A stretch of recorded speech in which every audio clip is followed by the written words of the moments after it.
একটা নতুন জায়গায় এলে কী হয় জানেন তো, প্রথমে তো আগে সব কিছু গোছাতে সেখানেই সময় চলে যায়। তারপর আমি যবে থেকে আমি প্রেগনেন্ট ছিলাম, তবে থেকে আমার তখন হাজব্যান্ডের পোস্টিংটা কাছাকাছি ছিল। আর আমার দুটো বাড়ি যেহেতু কাছাকাছি, আমি বাড়িতে থাকতাম। আর পুরো প্রেগন্যান্সিটা বাড়িতে থেকেছি। তারপর মানে মেয়ে হয়েছে 10 মাস বাড়িতে থেকেছি। আর যেদিনকে এলাম, তো আমি জানি না, আমার এই 30 বছর বয়স, আমি ভ্যাঁ ভ্যাঁ করে কাঁদছিলাম। আমি জানি না, হয়তো মানে ওরকম আমার মতো কেউ কাঁদে নাকি। মানে হয়তো অনেকে ভাবে বাব্বা এত বড় মেয়ে, একটা মেয়ে হয়ে গেছে সেও কাঁদে। অনেকে হয়তো আমার মতো আছে যে কাঁদে। আমি সত্যিই মানে ভীষণ মানে কান্নাকাটি করি।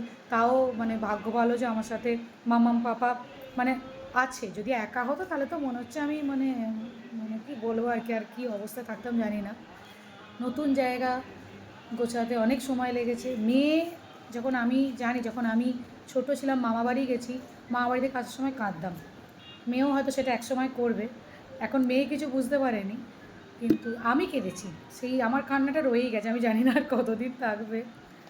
তো সেই আর কি, এই করতে করতেই দিন চলে যাচ্ছে। নতুন জায়গা গোছাতে গোছাতেই অনেক সময় চলে যাচ্ছে। সব কী আর করা যাবে।